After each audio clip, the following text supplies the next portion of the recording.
Halo, saya Naval Zaki dengan NIM 05772.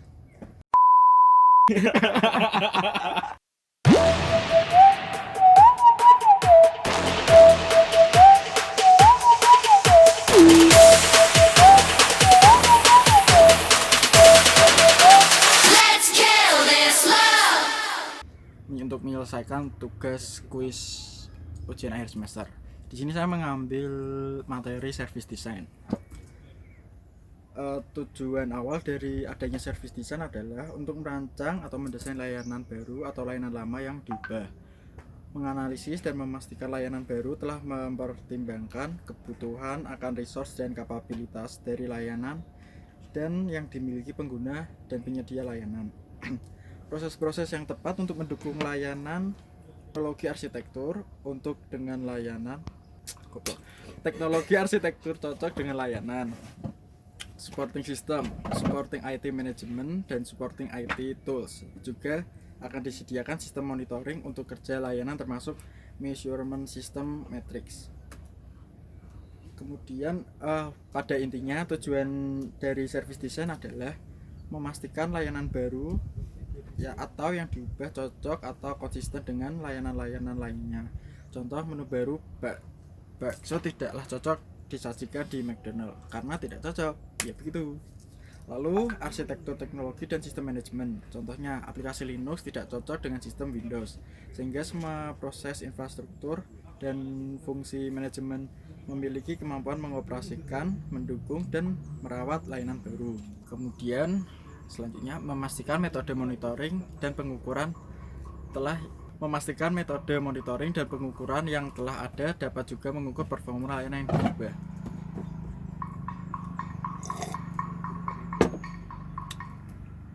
Kemudian service design untuk safeguard, yaitu memastikan janji penyedia layanan kepada pengguna benar-benar dapat diwujudkan, seperti benar-benar sesuai dengan kebutuhan pengguna, tidak melebihi kemampuan penyedia layanan dan pengguna. Lalu layanan-layanan benar-benar dipelihara, maksudnya benar-benar dirawat agar tetap baik, mengakses ekspektasi pengguna dan lain-lain. Kemudian manfaat dari service design sendiri: 1. Menurunkan total cost of ownership atau TCO. Contohnya perencanaan lelang pengadaan barang, penjualan atau pembuangan inventarisasi lama. Meningkatkan kualitas layanan melalui kesepakatan layanan yang tersedia dan kualitas layanan. Ketiga, meningkatkan konsistensi layanan, misalnya lewat kesepakatan pemilihan layanan kurang dari 24 jam. Kesepakatan pemeliharaan sistem dilakukan pada hari Minggu saja. Lalu ada lagi, memudahkan perulangan program yang sama atau mirip, melakukan template design, template resource, knowledge management. Lalu mau kemudahan monitoring dan reviewing kualitas layanan. Meningkatkan IT governance melalui penurunan risiko dan kontrol informasi, manajemen layanan yang lebih efektif melalui menyesuaikan kebutuhan bisnis, memanage ekspektasi pengguna agar pengguna lebih senang dengan layanan. Marketing dapat menjual lebih banyak. Lalu mendukung proses pengambilan keputusan. Kemudian mendukung proses pengambilan keputusan. Lalu ini ada prosesnya. Proses-proses yang dilakukan: 1. Service katalog. 2. Service level management. Kemudian proses-prosesnya. Proses-proses yang dilakukan service design: 1. Service katalog management. 2. Service level management. 3. Resiko management. 4. Manajemen kapasitas. 5. Manajemen availabilitas atau ketersediaan. 6. IT service continuity management. 7. Information security management. 8. Compliance management. 9. Arsitektur management. 10. Supplier management. Dan yang ke-11 desain koordinator. Bentar, gak mau fokus. Kemudian kita lanjut ke proses yang service katalog management yang pertama tadi. Untuk memastikan service katalog diproduksi dengan update, berisi informasi yang akurat tentang seluruh layanan yang sedang berjalan, termasuk diantara informasi tentang detail layanan, status layanan saat ini, dan ketergantungan layanan atau dengan yang lain. Yang kedua, service level management, yaitu menegosiasikan service level agreement atau SLA dengan pengguna atau konsumen dan mendesain layanan sesuai target kualitas layanan yang disepakati. Memastikan semua Operation Level Agreement atau OLA dan Underprinting Contracts atau UC benar, memonitoring, melaporkan kualitas layanan. Proses ketiga, resiko manajemen. Mengidentifikasi, menilai, dan mengontrol risiko. Mencakup menganalisis nilai value aset bagi bisnis, ancaman terhadap aset, dan mengevaluasi seberapa risiko tiap aset terhadap ancaman. Keempat, kapasitas manajemen. Memastikan kapasitas layanan IT dan infrastrukturnya mampu menyediakan kualitas layanan-layanan sesuai kesepakatan yang dijanjikan, efektif secara anggaran dan tepat waktu. Lalu capacity management, masih yang keempat ya ini. Untuk menganalisis dan mempertimbangkan semua sumber daya resource yang dibutuhkan untuk menyediakan layanan IT untuk kebutuhan bisnis jangka pendek, menengah, dan jangka panjang. Proses yang kelima, availability management. Untuk mendefinisikan, menganalisis, merencanakan, mengukur, dan meningkatkan semua aspek layanan IT yang mungkin disediakan. Proses yang keenam yaitu IT Service Continuity Management. Fungsinya untuk memastikan IT service. Selanjutnya proses yang keenam yaitu IT Service Continuity Management. Fungsinya untuk memastikan IT service provider dapat selalu memenuhi kualitas layanan minimum yang telah disepakati dengan mengurangi sebesar mungkin risiko kejadian-kejadian bencana, gangguan pada tingkat yang dapat diterima, dan membuat pernyataan pemulihan layanan IT. Ketujuh, proses informasi security management. Fungsinya untuk memastikan kerahasiaan, integritas, dan ketersediaan informasi organisasi, data, dan layanan IT. Kedelapan, proses compliance management, yaitu untuk memastikan layanan-layanan IT, proses, dan sistem memenuhi kebijakan organisasi dan aturan hukum yang berlaku. Kemudian yang kesembilan, arsitektur manajemen. Fungsinya untuk mendefinisikan sebuah blueprint untuk mengembangkan teknologi ke depan dengan mempertimbangkan servis strategi dan teknologi baru. Yang kesepuluh, proses supplier management. Memastikan semua kontak dengan supplier mendukung kebutuhan bisnis dan memastikan semua supplier memenuhi semua komitmen kontrak. Dan yang terakhir ke-11, design coordination.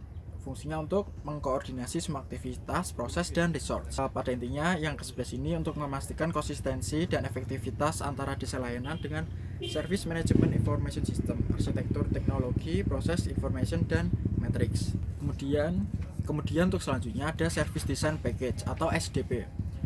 Isinya berupa dokumen, sekumpulan dokumen yang mencatat informasi tentang aspek-aspek layanan, kebutuhan-kebutuhan layanan, dan fungsi dari SDP adalah untuk setiap layanan baru, layanan lama yang mengalami perubahan besar, layanan lama yang akan dihentikan. Untuk output utama dari service design ini adalah, misal ada blueprint sebuah rumah, kita akan merancang sebuah rumah. Isinya berupa kira-kira berapa kamar yang dibutuhkan, kamarnya apa saja, material bangunannya apa, jenis besinya apa, kapan harus selesai dan dihuni, dan apakah ruangan baru cocok dengan ruangan yang sudah ada atau butuhkah penambahan lainnya. Kemudian komponen utama dokumen SDP yaitu analisis kebutuhan hingga layanan IT benar-benar cocok dengan kebutuhan bisnis. 2. Mendesain proses, prosedur, dan perjanjian yang tepat untuk mendukung layanan baru atau service design. Yang ketiga, untuk kesiapan organisasi untuk mendukung layanan baru, seperti apakah kita telah siap dengan SDM-nya, skill atau kompetensinya. Yang keempat, rencana siklus layanan dari pengadaan sampai penghentian. Isi bagian 1 yaitu requirement. A. Business requirement, nyatakan kebutuhan bisnis. B. Service applicability, bagaimana dan di mana layanan akan digunakan. C. Service context, siapa saja stakeholder kunci untuk keperluan komunikasi, bisnis konteks, customer konteks, dan stakeholder. Untuk isi bagian kedua yaitu service design, ada A. Service function requirement, yaitu nyatakan fungsi-fungsi fitur layanan yang berubah. B. Service level requirement, yaitu service level requirement dan service level agreement, termasuk target layanan dan target kualitas layanan. Yang C, ada service and operational management requirement, untuk menyatakan layanan-layanan pendukung dan kesepakatan yang ada. D. Service design dan topologi, availability management, security management, hardware, software, dan network. Untuk isi bagian 3, organizational red lines assessment. A. Business benefit.